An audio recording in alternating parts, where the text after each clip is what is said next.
আমরা বলে গেছি ভাই, আমরা বলে গেছি। 4 লক্ষ টাকা আবার আলু হলো রে ভাই, আবার 4 লক্ষ টাকা আলু ক্ষতি করছে। भाई मर जावा, राम और राज दोनों लेर पड़ गए हमारी। हम क्या करें, या कैसे मर जाएं, फांसी लगा करके मर जाएं क्या हम।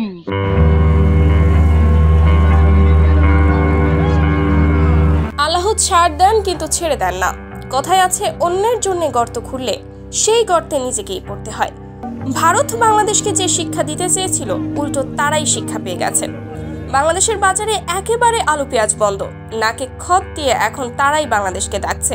ব্যবসা শেষ, পুরো শেষ। একজনের পেছনে কটা ফ্যামিলি থাকে আপনারা বুঝতে পারছেন।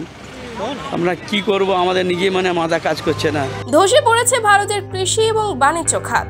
মোদী সরকারের ভুল কূটনীতির কারণে ক্ষোভে ফুঁসছে ব্যবসায়ী এবং কৃষক সমাজ। কান খুলে শোন বলছি, আজ বিজেপি দাঙ্গাবাজ, আম জনতা বলছে দেখো মোদি দাদু চিটিংবাজ। বাংলাদেশি ক্রেতাদের অভাবে ভারতের ব্যবসায় মুখ থুবড়ে পড়েছে, আর কৃষকদের পণ্য গুদামে পচে যাচ্ছে। ভারত এতদিন ধরে নিজেদের ক্ষমতা জাহির করে বাংলাদেশকে শিক্ষা দিতে চেয়েছিল, কিন্তু বাস্তবে নিজেরাই বড় শিক্ষা পেয়ে গেছে। মোদি হটাও, দেশ বাঁচাও। বাংলাদেশের সাথে শত্রুতা বাড়িয়ে আজ ভারতের অর্থনীতি ধ্বংসের মুখে।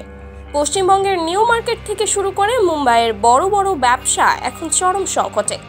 বাংলাদেশের বাজারে ভারতীয় কৃষি পণ্যের যে বিশাল চাহিদা ছিল তা একেবারে শূন্যের কোঠায় নেমে এসেছে। অনেক পরেশানি, খাবার টাকা হবে না, হোটেলে সব বন্ধ হয়ে যাবে, পুরো ডাক্তার খানা বন্ধ হয়ে যাবে, পুরো বড় বাজার নিউ মার্কেট সবাই বন্ধ হয়ে যাবে। পেঁয়াজ, চাল, ডাল সব ধরনের কৃষি পণ্য এখন ভারতের গুদামে পড়ে আছে। কলকাতার ব্যবসায়ীরা এখন বাংলাদেশি পর্যটকদের অভাবে ভুগছে। কেনাকাটা, চিকিৎসা আর রপ্তানি সবখানেই ধস নেমেছে। ভারতের সবচেয়ে বড় রেমিটেন্স আসতো বাংলাদেশ থেকে।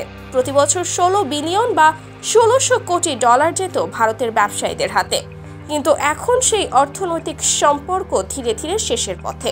খুবই খারাপ অবস্থা, এত খারাপ অবস্থা যে কিভাবে আমরা মার্কেট কিভাবে করব না করব কোনো রকম পাচ্ছি না। কাস্টমার তো একদম নেই, কিভাবে ব্যবসা চলবে সেইটাই আমরা চিন্তা করতে পারছি। কলকাতার নিউ মার্কেটের ব্যবসায়ীরা বলেছেন, বাংলাদেশিরা না এলে আমাদের ব্যবসা চলবে না। মোদী সরকার যেভাবে সম্পর্ক নষ্ট করছে তাতে আমরা পথে বসতে বাধ্য হব। এখন প্রশ্ন হলো, মোদী সরকারের ভুলের খেসারত কি পুরো ভারতকে দিতে হবে? বিরোধী দলগুলো একজোট হয়ে বলছে, এই ফ্যাসিস্ট সরকারকে না হারালে দেশের ভবিষ্যৎ অন্ধকার। আমরা বাংলাদেশ, পাকিস্তান, ভারত একটা একটা দলবদ্ধ হয়ে আমরা এই যে কাজটা করছি, এটা খুবই খারাপ কাজ করছি। সবাই মিলেমিশে থাকা উচিত আমার পক্ষে, কিন্তু এরা যেটাই করছে এটা খুব অন্যায় কাজ করছে, এটা সংশোধন করা উচিত।